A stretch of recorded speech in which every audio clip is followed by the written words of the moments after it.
Welcome all of you. सर्वांचे स्वागत आहे आपल्या या SD अकॅडमी या यूट्यूब चॅनलवरती.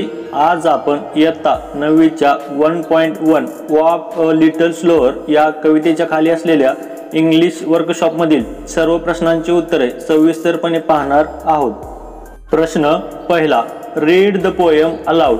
कविता मोठ्याने वाचा.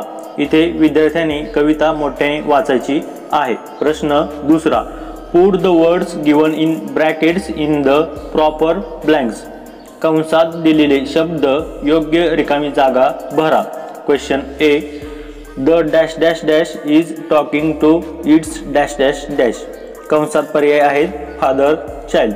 Answer, the child is talking to its father. Question B, the dash dash dash is leading and the dash dash dash is following. पर्याय आहेत father, child. Answer, the father is leading and the child is following. Question C, someday the dash dash dash will become a dash dash dash. पर्याय आहेत father, child. Answer, someday the child will become a father. Question D, the dash dash dash does not wish to fall while following its dash dash dash. पर्याय आहेत father, child. Answer, the child does not wish to fall while following its father. प्रश्न तिसरा, find and write pairs of rhyming words from the poem. Words that appear at the end of the line. कवितेमधील यमक जुळणारे शब्द शोधा व लिहा.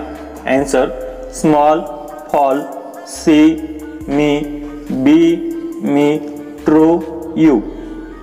प्रश्न चौथा, the meanings of the words in the following pairs show that they are related. म्हणजेच खालील जोड्यामधील शब्दांचे अर्थ ते संबंधित असल्याचे दर्शवतात.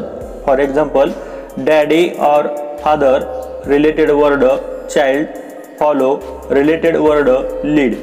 Find 5 pairs of related words. पुढील संबंधित शब्दांच्या आणखी 5 जोड्या शोधा. यातील पहिला शब्द टीचर, शिक्षक. संबंधित शब्द लिहिता येईल स्टुडंट. पुढील शब्द डॉक्टर. संबंधित शब्द लिहिता येईल पेशंट. पुढील शब्द गिव, गिव म्हणजे देणे. संबंधित शब्द टेक, टेक म्हणजे घेणे. पुढील शब्द ओनर म्हणजेच मालक. संबंधित शब्द सर्वंट म्हणजेच नोकर.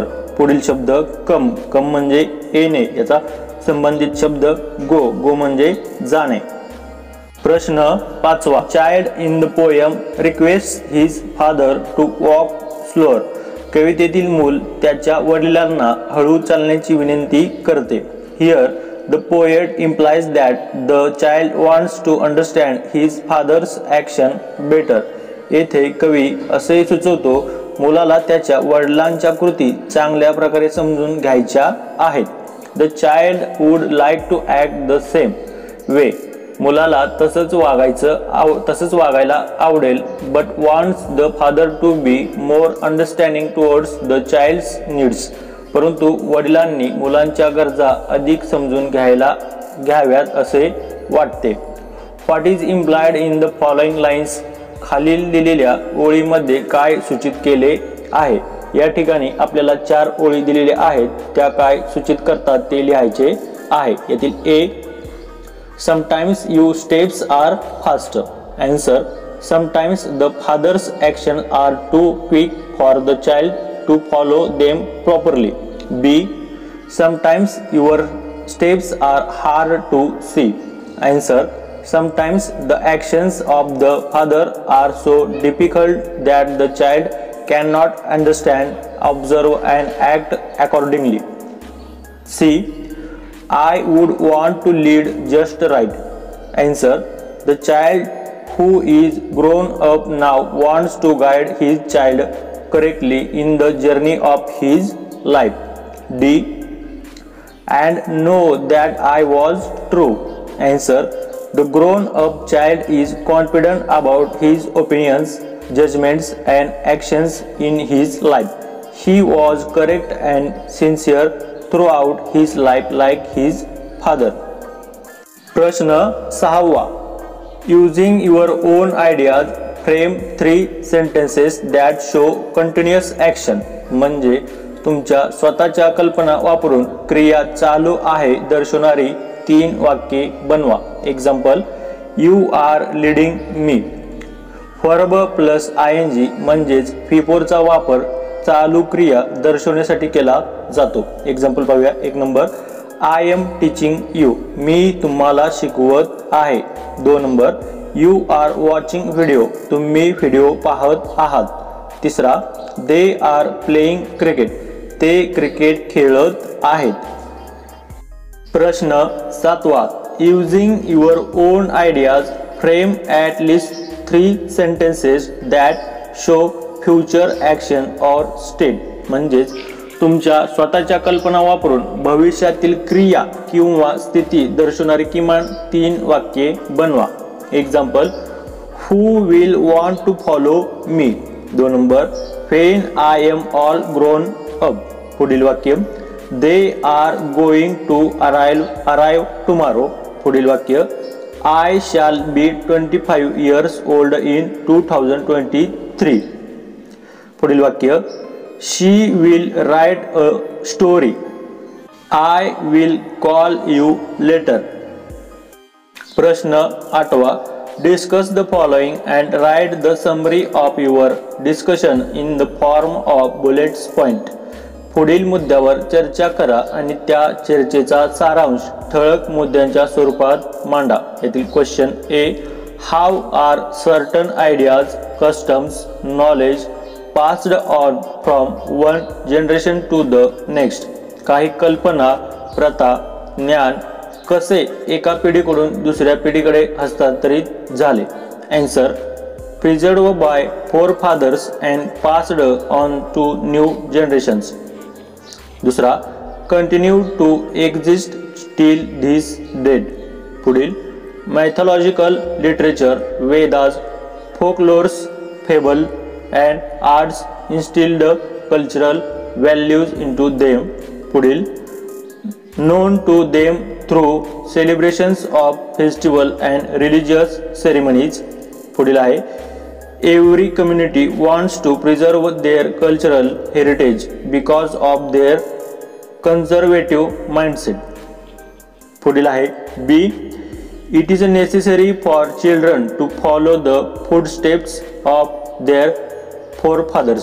मुलांनी त्यांच्या पूर्वजांच्या पाऊलखुणाचे अनुसरण करणे आवश्यक आहे का? If yes, why? जर होय असेल तर का? Why is it sometimes necessary to change the old ways? कधी कधी जुने मार्ग बदलणे का आवश्यक असते? Answer, yes, it is necessary to follow the footsteps of your forefathers because of its importance in life and the moral values it involves. पुढील point, sometimes it is necessary to change the old ways because many of the traditions and customs are based on superstitions which cannot be explained by reason or science. पुढील point, have to accept good modern ideas. पुढील point, to safeguard the moral standard of people which is declining everywhere. प्रश्न 9वा, do you have a role model? तुमच्याकडे आदर्श व्यक्ती आहे का? What qualities do you appreciate in your role model? तुम्हाला तुमच्या आदर्श व्यक्तीमधील कोणते गुण विशेष आवडतात? Answer, my role model is Dr. APJ Abdul Kalam, the former president of India, the man behind India's missile program. I appreciate his intelligence, dedication to his duty, hard work and simplicity. His commitment to inspire and judge the youth of India. प्रश्न 10वा, think of an occasion when you did not like the decisions, actions of your family members but realized later on that they were right. Write about it in 5 to 8 lines. एखाद्या प्रसंगाचा विचार करा जेव्हा तुम्हाला तुमच्या कुटुंबातील सदस्याचे निर्णय किंवा कृती आवडली नाही पण नंतर लक्षात आले की ते बरोबर होते. त्याबद्दल 5 ते 8 ओळींमध्ये लिहा. Answer, My parents have kept a strict rule for me that I can watch TV only for half an hour daily. As a child, I used to dislike this restriction as my friends did not have such a rule at their homes. But now I realize that my parents were right in teaching me discipline and keeping a balance between leisure and studies. I could study, play, watch television and still have time to pursue some other hobby. This habit taught me to manage my time properly. प्रश्न 11. Within 2 minutes, write as many phrases or sentences as you can using a little. A little या शब्दाचा उपयोग करून तुम्हाला शक्य होतील तेवढे वाक्यप्रचार किंवा वाक्ये 2 मिनिटात लिहा. Answer. A little while. I need a little more time. Move a little forward. A little earlier. You just need a little bit of luck. A little old lady. Quite a little milk. A little confusion. I found him a little smarter. या ठिकाणी तुम्ही इतरही वाक्य लिहू शकता. धन्यवाद. Video आवडल्यास नक्की लाईक करा, आपल्या मित्रमैत्रिणींना शेअर करा. जर चॅनलला नवीन असाल तर चॅनलला सबस्क्राईब करा व शेजारील बेल आयकॉन घंटी नक्की दाबा. थँक्यू.